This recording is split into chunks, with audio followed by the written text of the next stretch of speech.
ایک دفعہ کا ذکر ہے کہ اکاڑا کے ایک گاؤں میں ایک دن ایک بزرگ آ جاتا ہے اور پیپل کے پیڑ کے نیچے بیٹھ جاتا ہے۔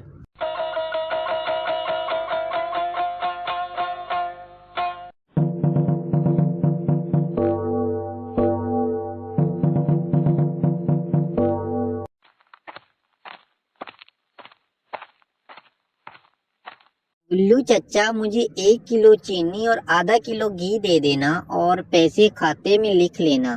گلو چچا، میں نے راستے میں پیپل کے پیڑ کے نیچے ایک بزرگ کو دیکھا۔ وہ ہمارے گاؤں کا تو نہیں لگتا۔ وہ کون ہے اور کہاں سے آیا ہے؟ وہ صبح سے اس درخت کے نیچے بیٹھ رہا ہے، کسی سے کوئی بات بھی نہیں کر رہا۔ مجھے تو لگتا ہے یہ کوئی اللہ کا نیک بزرگ ہے جو ہمارے گاؤں میں آ گیا ہے۔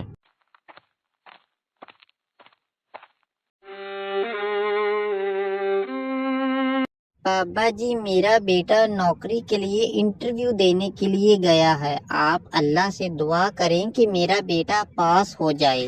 ماں کی دعا میں بہت طاقت ہوتی ہے میری بہن۔ گھر جاؤ، ظہر کی نماز ادا کرو اور پھر اللہ سے سچے دل سے دعا مانگو۔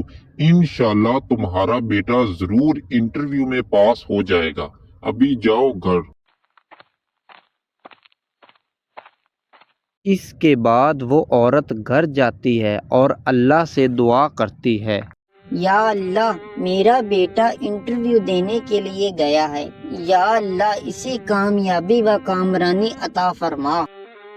مبارک ہو، تم انٹرویو میں پاس ہو چکے ہو۔ خیر سے تم باقاعدہ جوائن کر سکتے ہو۔ تمہاری سٹارٹنگ تنخواہ 25,000 روپے ہوگی جو بعد میں بڑھا دی جائے گی۔ امی جان، آپ کو بہت بہت مبارک ہو۔ میں انٹرویو میں پاس ہو چکا ہوں۔ میں کل سے کام پر جاؤں گا۔ میری سیلری 25,000 روپے ہے۔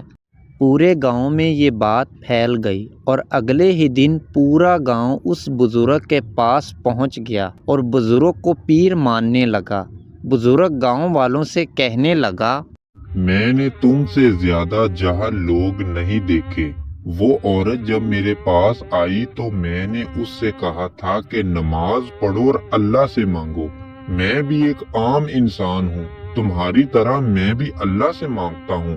یا اللہ، میری توبہ، تم لوگوں نے تو مجھے اللہ کا شریک بنا دیا ہے۔ اس جہالت سے باہر نکلو، سوائے اللہ کے کبھی کسی کے آگے مت جھکنا۔